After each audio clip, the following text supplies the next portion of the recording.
भारत के स्वर्णिम इतिहास का एक महत्वपूर्ण अध्याय सम्राट अशोक के द्वारा स्थापित, जिसे हम अशोक स्तंभ या अशोक की लाट के नाम से जानते हैं। जिस अशोक स्तंभ की बात हम यहाँ कर रहे हैं वो नई दिल्ली के बीचों बीच फिरोज शाह कोटला की मजार के पास स्थित है।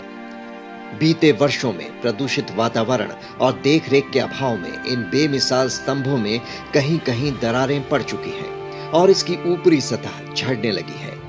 अशोक के ये स्तंभ, जिन्होंने काल के क्रूर दौर को झेला तो भारत में इस्लाम के प्रभाव को भी सहा, लेकिन ये अपराजित ऐतिहासिक विरासत बढ़ते वायु प्रदूषण को नहीं झेल पा रही है। सम्राट अशोक की ये लाट आज या कल की नहीं है, बल्कि जरा ध्यान दें, ये ईसा से 273 वर्ष पूर्व की है। अनगिनत राजा आए और गए, सल्तनतें आई और ध्वस्त हुई, मगर ये स्तंभ यूं ही खड़े हुए हैं। किंतु आज इन अनमोल स्तंभों में दरारें तथा खुदे हुए अक्षर झड़ने लगे हैं। हालांकि ये आर्कियोलॉजिकल सर्वे ऑफ इंडिया द्वारा संरक्षित है। धरोहर के इस हाल के पीछे विशेषज्ञ कई कारण बताते हैं, जिनमें एक वायु प्रदूषण भी है।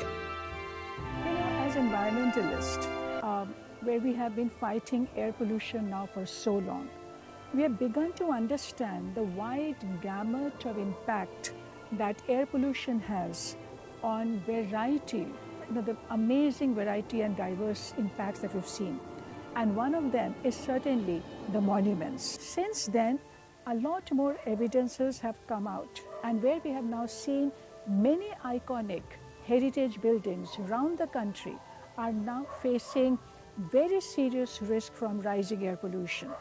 Whether it is our Red Fort here, the Iron Pillars, the Ashoka Pillars in Delhi, or Lotus Temple, or for that matter, the Victoria Memorial in Kolkata, Charminar in Hyderabad, all of them are showing very serious impact of air pollution.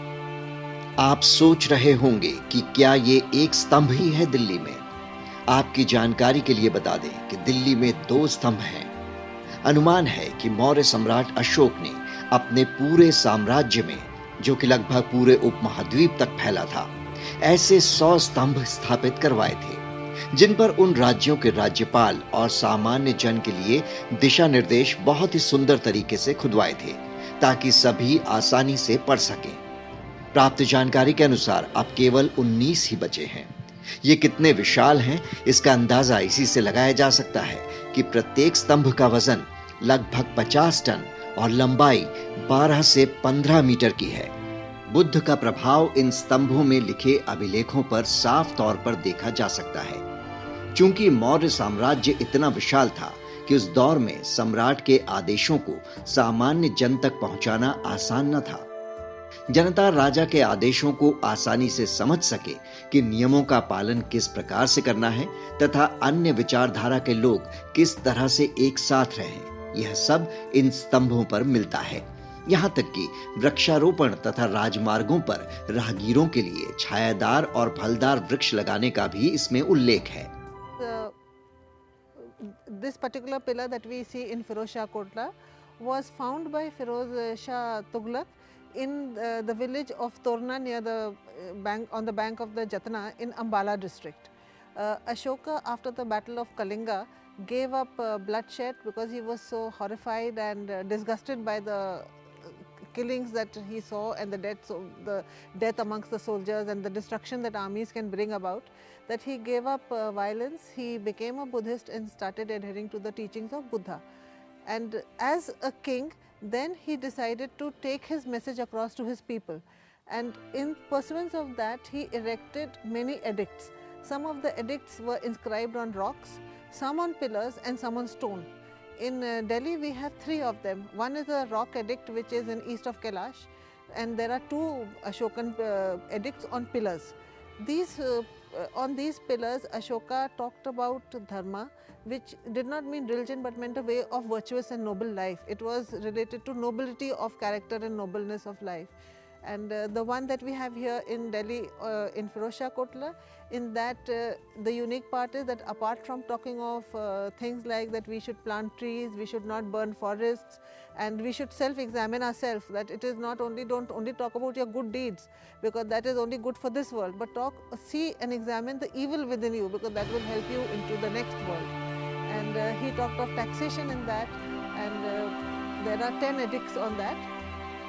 है ना चौंकाने वाली बात।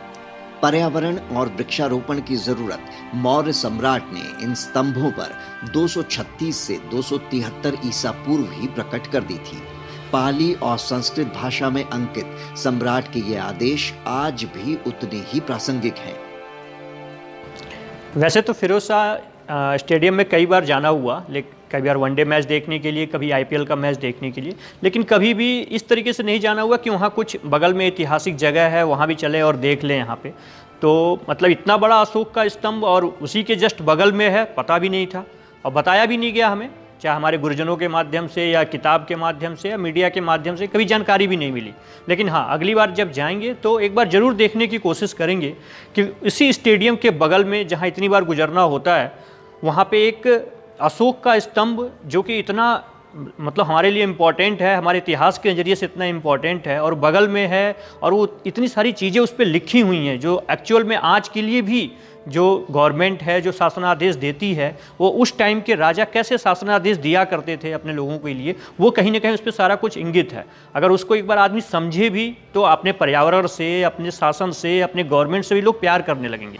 क्या आप जानते हैं कि हम लोगों के पास कैसी धरोहरें रही हैं या हैं, आज के समय में भी उपलब्ध हैं? एक एग्जांपल है अशोक स्तंभ के बारे में। सम्राट अशोक, जिसने कि हिंदुस्तान पे एक सिरे से लेकर दूसरे सिरे तक राज्य किया, उसने ऐसे बहुत सारे स्तंभ हर जगह लगवाए।